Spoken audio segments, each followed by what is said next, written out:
और हम आगे चलते हैं। कल हमने जैसा कि आपको बताया था कि एक जो अपना लेसन है वह लेसन हमारा कंप्लीट हो चुका है, भारतीय संविधान की विशेषताएं। और जैसा कि मैं उपेक्षा रखता हूं आप सभी को वह लेसन पसंद आया होगा, समझ में आया होगा और आपने वो प्रिपेयर कर लिया होगा। अब हम अपने कोर्स को आगे बढ़ाते हुए टॉपिक पर चर्चा करते हैं। आज का हमारा टॉपिक है पाठ नंबर 2। इसका नाम है मूल अधिकार नीति निर्देशक तत्व व मूल कर्तव्य। ये 3 टॉपिक हैं। हम इन तीनों टॉपिकों पर बारी बारी से अध्ययन करेंगे। और आपको एक बात और मैं आपको ये बता दूं कि जो 6 अंक का जो क्वेश्चन आता है जो हमारे इसी लेसन में से आता है, तो इसलिए आपको सभी को ध्यानपूर्वक ध्यान रखना है। चलते हैं आगे। तो सबसे पहले हम एक छोटी सी परिभाषा के तौर पर हम पढ़ते हैं। एक न्यायाधीश हुए थे हमारे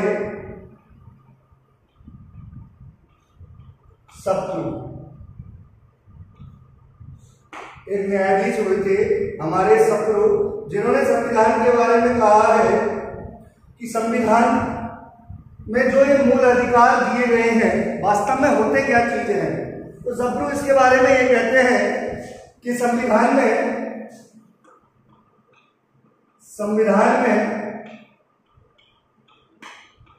जो मूल अधिकार हैं वे नागरिकों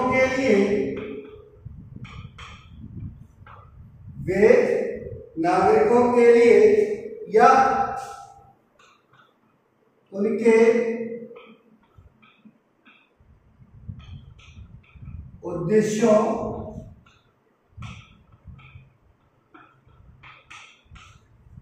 संविधान में जो मूल अधिकार हैं वे नागरिकों के लिए या उनके उद्देश्यों के लिए समानता,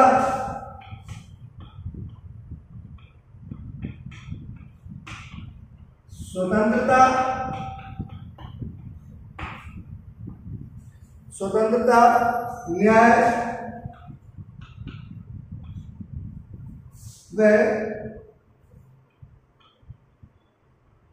सुरक्षा प्रदान करता है। देखिए, न्यायाधीश सब तो बहुत अच्छे न्यायाधीश रहे हैं। अब ये बता रहे हैं इनके बारे में। तो हम पहला टॉपिक मूल अधिकारों पर चर्चा करेंगे, लेकिन अभी हम बेसिक तौर पर ये न्यायाधीश हुए थे कि उन्होंने कहा था कि जो संविधान में मूल अधिकार दिए गए हैं, अगर कोई व्यक्ति पूछता है कि वास्तव में मूल अधिकार होते क्या है, ये हमारे लिए क्यों आवश्यक है, तो उसके लिए हमारे वैज्ञानिक न्यायाधीश शत्रु ने एक बात कही है कि न्यायाधीश जो संविधान है उसमें मूल अधिकार क्या है। ये वे है कि संविधान में जो मूल अधिकार है वे नागरिकों के लिए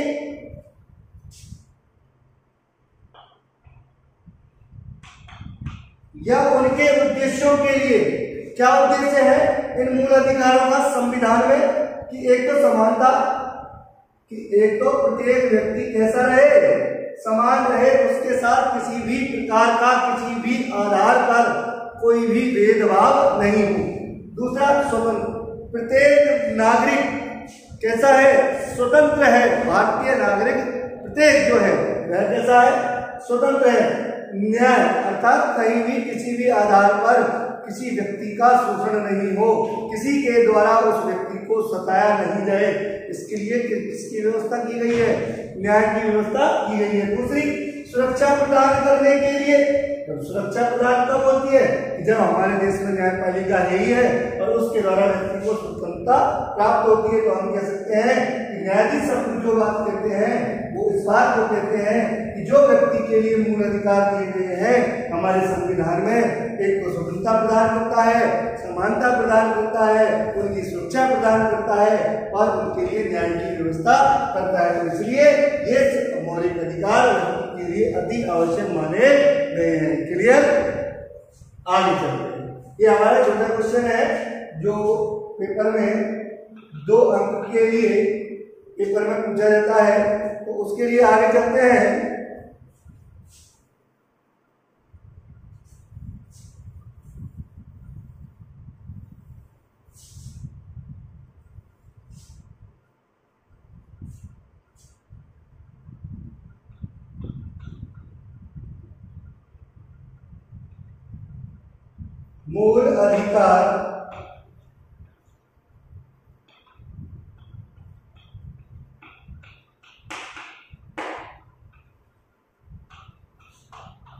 मूल अधिकार क्या है?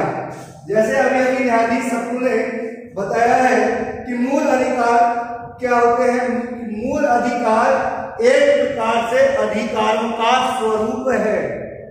मूल अधिकार एक प्रकार से अधिकारों का क्या है? एक स्वरूप है जो किसके लिए आवश्यक है? व्यक्ति के सर्वांगीण, चहुमुखी और विकास के लिए अति आवश्यक है। देखिए आंसर में लिखते हैं मूल अधिकार अधिकारों का मूल अधिकार अधिकारों का एक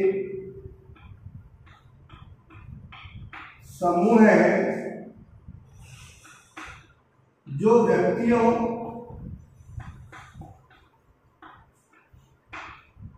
या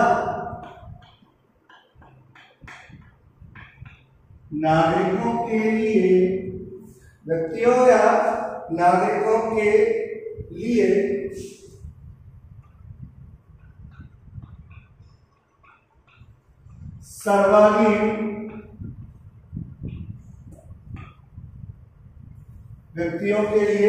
सर्वांगीण या चहुमुखी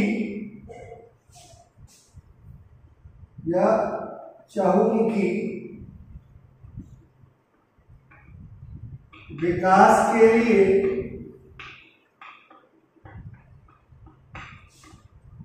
आवश्यक है।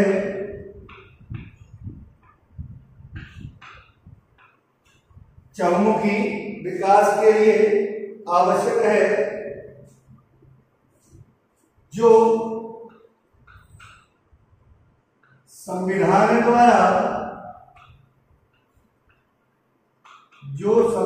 द्वारा व्यक्तियों को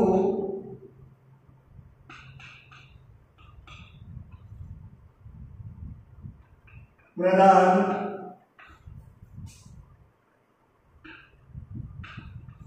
किए गए हैं। देखिए पूछा जाता है कि मूल अधिकार वास्तव में होते क्या है। आप सभी जानते हैं, अधिकतर व्यक्ति पूछता है कि मूल अधिकार सूची 6 होते हैं, ये 12 से 35 तक अनुच्छेद में वर्णित हैं, संयुक्त राज्य अमेरिका से लिए गए हैं, संविधान के भाग 3 में उपस्थित है। परंतु इन बातों को अधिकतर लोग जानते हैं। एग्जामिनर क्वेश्चन घुमाने के लिए, व्यक्ति के माइंड को थोड़ा डिस्टर्ब करने के लिए कुछ अलग से अतिरिक्त करता है और यही पूछ लेता है कि मूल अधिकार क्या होते हैं। तो मूल अधिकार क्या होते हैं अगर हम देखें तो मूल अधिकार क्या है कि मूल अधिकार अधिकारों का एक समूह होता है। तो पूरे अधिकार थे तो एक अधिकार थोड़ी है। हमारे यहाँ अधिकार है 6 और 6 अधिकारों में भी बीच बीच में कुछ अनुच्छेद दिए गए हैं। उन अनुच्छेदों में अतिरिक्त और अधिकार छुपे हुए हैं, तो उनके बारे में भी हम अध्ययन करेंगे आगे। तो मूल अधिकार अधिकारों का एक समूह है जो व्यक्तियों या नागरिकों के लिए सर्वांगीण होगा सभी क्षेत्रों में या चहुमुखी चारों तरफ विकास के लिए आवश्यक है, जो किसके द्वारा व्यक्ति के लिए प्रदान किए गए? संविधान द्वारा व्यक्तियों को संविधान द्वारा व्यक्तियों को प्रदान किए गए हैं। क्लियर है? तक मूल अधिकार क्या है? तो हम कह सकते हैं ये व्यक्ति के व्यक्तिगत अधिकार होते हैं, जो मूल अधिकार अधिकारों का एक समूह है जो व्यक्तियों और नागरिकों के लिए क्यों आवश्यक, जिससे उनका सभी दिशाओं में, चारों दिशाओं में, सभी क्षेत्रों में विकास हो सके, और जो संविधान द्वारा व्यक्तियों के लिए प्रदान किए गए हैं। अगर क्वेश्चन जो करते हैं हम, एक छोटा सा क्वेश्चन है, फिर हम टॉपिकों पर चर्चा करेंगे।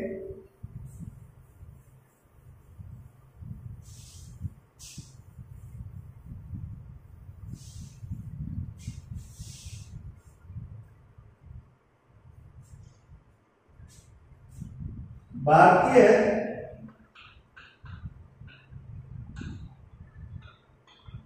संविधान द्वारा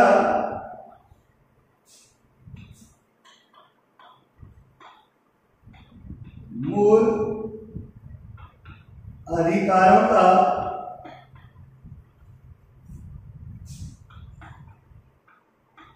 उल्लेख किया गया है, उल्लेख किया गया है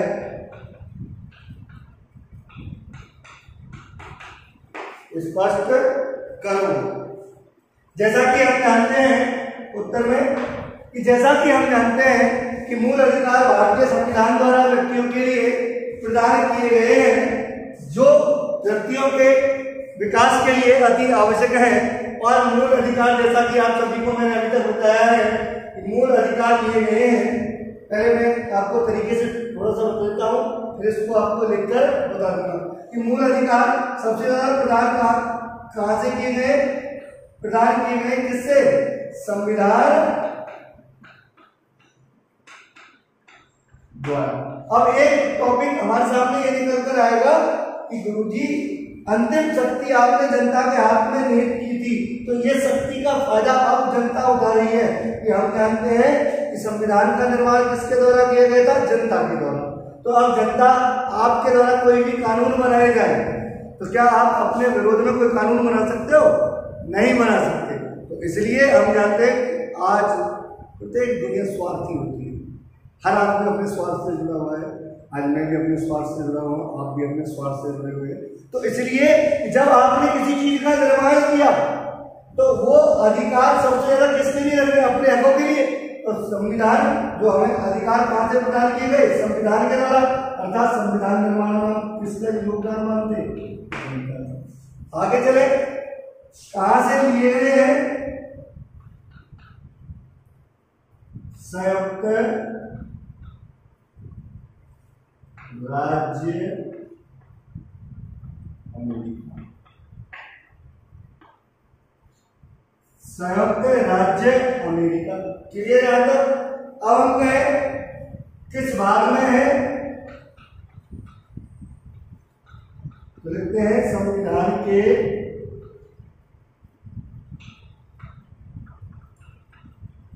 भाग 3 में। किन अनुच्छेदों में है? अनुच्छेद 12 से 35। अगर हम लगाएं कुल अनुच्छेद कितने हैं अधिकारों के लिए, तो हम कितने? 23। आगे चलते हैं, कितने हैं मूल अधिकार? कितने भाई?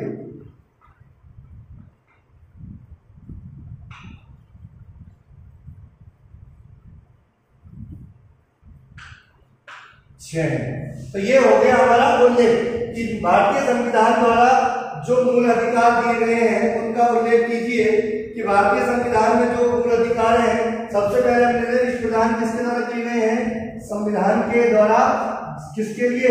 जनता के लिए। तो इसलिए हम कहते हैं संविधान निर्माण में महत्वपूर्ण योगदान किसका था? दूसरा, किस देश से लिए गए हैं? तो देश का अगर हम नाम लिख देंगे तो वो है संयुक्त राज्य अमेरिका। तीसरा, संविधान के किस भाग में है? संविधान के भाग नंबर 3 में, संविधान के 3 अनुच्छेदों में है 12 से 35, तो टोटल कितने हो गए? 23 होते हैं। आगे कितने हैं कि मूल अधिकार भारतीय संविधान में कितने? 6 है। क्लियर है? तक दोबारा की मूल अधिकार व्यक्तियों के सर्वांगीण विकास के लिए आवश्यक है, जो संविधान द्वारा व्यक्तियों के लिए प्रदान किए गए हैं। मूल अधिकार हमारे देश में संयुक्त राज्य अमेरिका से लिए गए हैं, जो संविधान के भाग 3 में वर्णित है। ये मूल अधिकार अनुच्छेद 12 से 35 तक है। कुल अनुच्छेद अगर हम बात करें तो 23 है। अधिकारों से संबंधित अनुच्छेद आगे और हम बात करें, कुल अधिकारों की संख्या होती है 6। क्लियर? आगे चलते हैं। अब देखिए, ध्यान सिर्फ फोकस ब्लैक बोर्ड पर।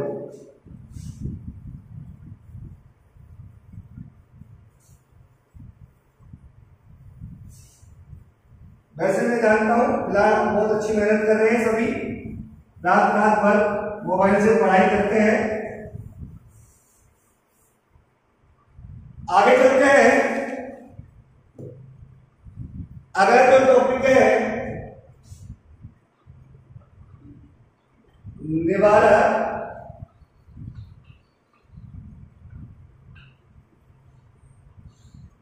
नजर बंदी। टॉपिक है निवारक नजरबंदी क्या है। देखिए, ये एक प्रकार का कानून है। निवारक मानी होता है रोकना, नजरबंदी होती है निगरानी। जैसे कि आप जानते हैं कि कहीं भी हमारा छोटा भैया खो जाए तो हम चिंतित हो जाते हैं, या अगर बाहर खेल रहा होता है तो हम थोड़ी बहुत उस पर नजर रखते हैं कि हमारा भाई बच्चा सेफ है।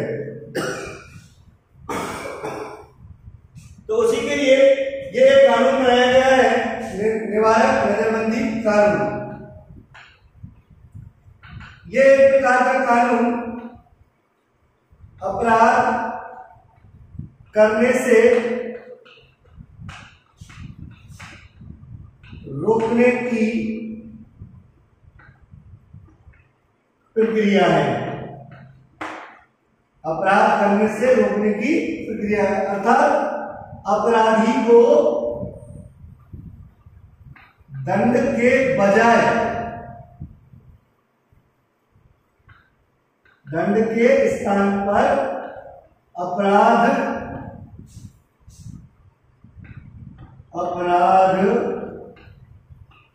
करने से रोकना।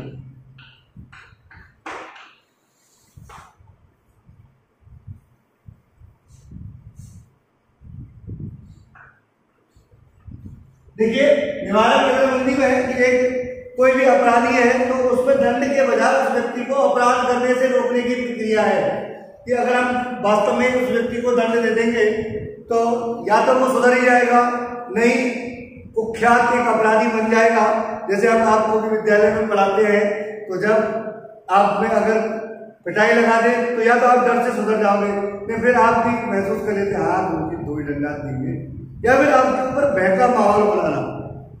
तो आजकल वैसे तो आप नहीं मानोगे, आपको तो दंड दिया जाएगा तो ही आप थोड़ा बहुत यहाँ पर फोकस रखोगे। आगे चलते हैं। अगर ऐसा कोई नहीं करता है, अगर कभी भी ऐसे में और लगता है कि जब कोई व्यक्ति द्वारा कि राज्य की समस्या उत्पन्न करना चाहता है, राज्य में कोई भी समस्या या कोई संघर्ष उत्पन्न करना चाहता है, या कोई विस्फोट करना चाहता है, या कहीं भी जैसे चुनाव चल रहे हो तो एक अपराधी किस्म का कोई व्यक्ति है, ऐसा लगता हो कि यार ये यहाँ पर झगड़ा कर सकता है, तो ऐसे व्यक्ति को हम नजरबंद कर सकते हैं। कि जैसे क्या, जैसे क्लास में आप क्लास पूरी खाली है, बाहर है और आवाज आ रही है, तो जो क्लास के 4-5 जो वांटेड बच्चे होते हैं बाहर से आकर टीचर उन्हीं में ही 2-4 लगा देता है। तो क्योंकि वो उनका क्लास का माहौल पहले अध्यापक देख चुका होता है, यही अपराधी होंगे, चाहे उन्होंने कुछ नहीं कहा। तो इसलिए जब कोई व्यक्ति ऐसा होता है जिसको राज्य की समस्या उत्पन्न हो, या कोई खतरा उत्पन्न हो, या कोई आक्रमण की स्थिति हो, या कहीं विस्फोट की घटना हो, तो ऐसे व्यक्ति को नजरबंद किया जाता है। और उस नजरबंद के दौरान उस व्यक्ति को 3 महीने के लिए गिरफ्तार कर लिया जाता है।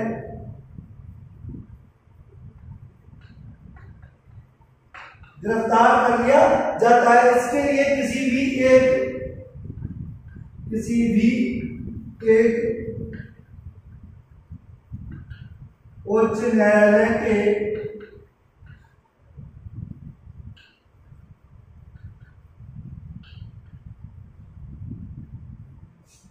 न्यायाधीश की अनुमति चाहिए। देखिए, सबसे पहले दोबारा सुनते हैं निवारक नजरबंदी क्या है कि एक व्यक्ति को अपराध करने से रोकने की प्रक्रिया है, या फिर कोई अपराध करता है तो उसे अपराधी बनने से जब रोकते हैं तो उसे दंड देने के बजाय समझाया जाए। आगे चले, अगर कोई व्यक्ति वास्तव में अपराधी हो चुका है तो उस व्यक्ति को नजरबंद किया जा सकता है। अगर कहीं भी राज्य की शांति व्यवस्था को खतरा उत्पन्न हो या और कोई प्रकार की समस्या उत्पन्न हो या और कुछ भी वो व्यक्ति करे तो ऐसे व्यक्ति को बिना किसी आरोप के भी नजरबंद कर गिरफ्तार किया जा सकता है।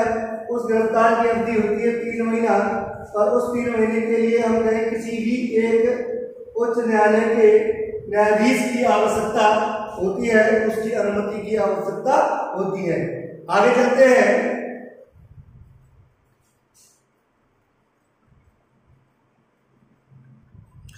अगला है राष्ट्रीय सुरक्षा अधिनियम।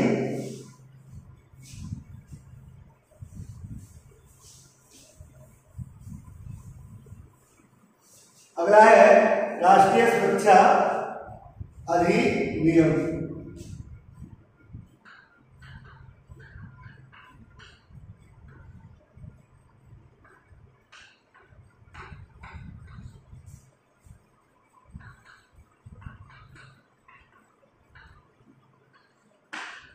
देखिए, इसका निर्माण दिसंबर 1980 में किया गया।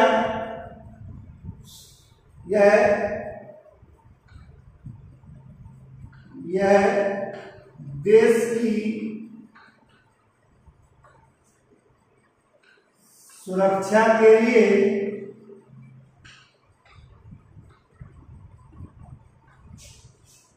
अध्यादेश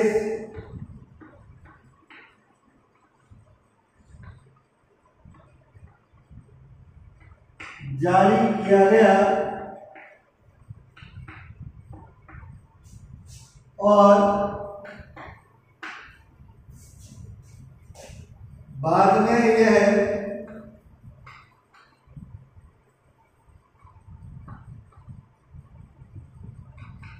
कानून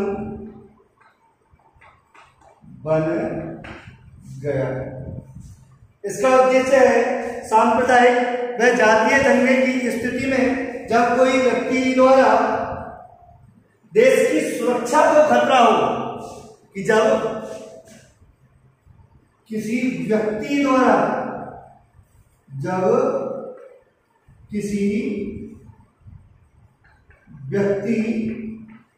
द्वारा संघर्ष, जातीय संघर्ष, सांप्रदायिकता या आतंकी गतिविधि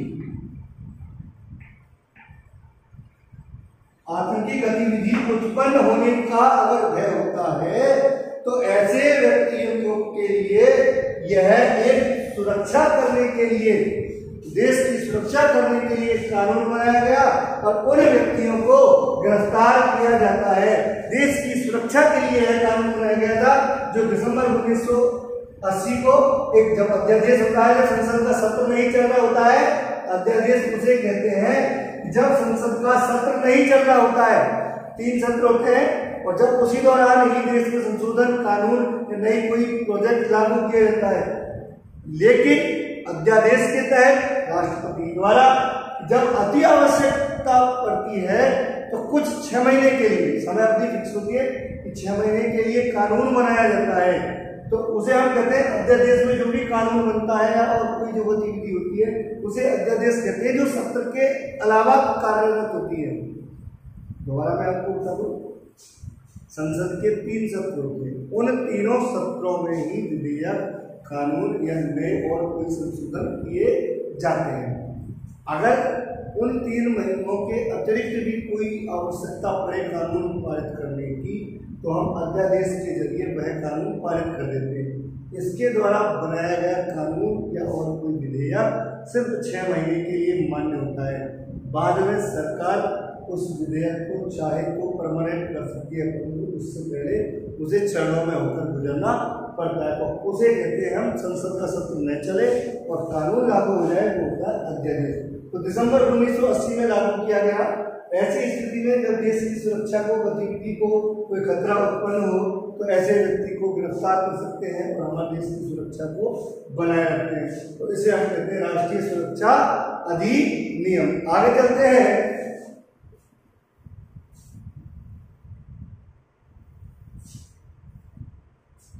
राष्ट्रीय सुरक्षा अधिनियम में संशोधन किए गए हैं।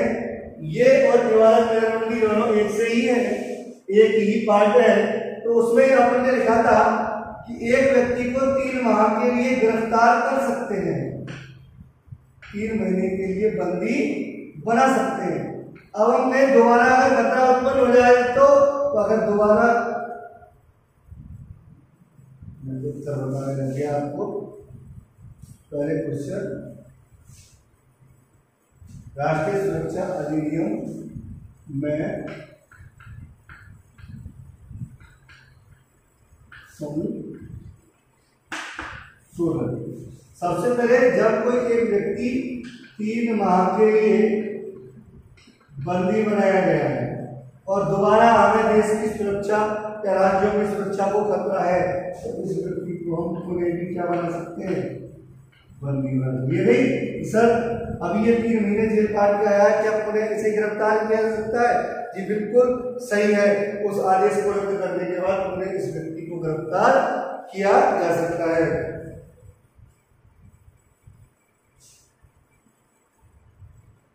नजरबंद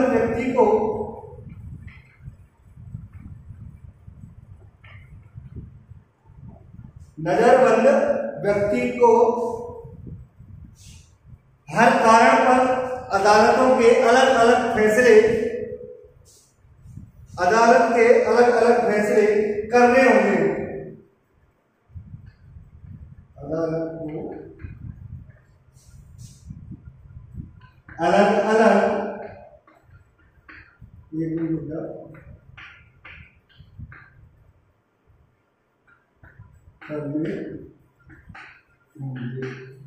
देखिए राष्ट्रीय सुरक्षा अधिनियम में संशोधन कि क्या है कि 3 महीने के लिए व्यक्ति को अगर बंदी बनाया गया है और पुनः अगर हमारे राष्ट्र को समस्या होती है या उससे खतरा उत्पन्न होता है तो उस व्यक्ति को पुनः बंदी बनाया जा सकता है।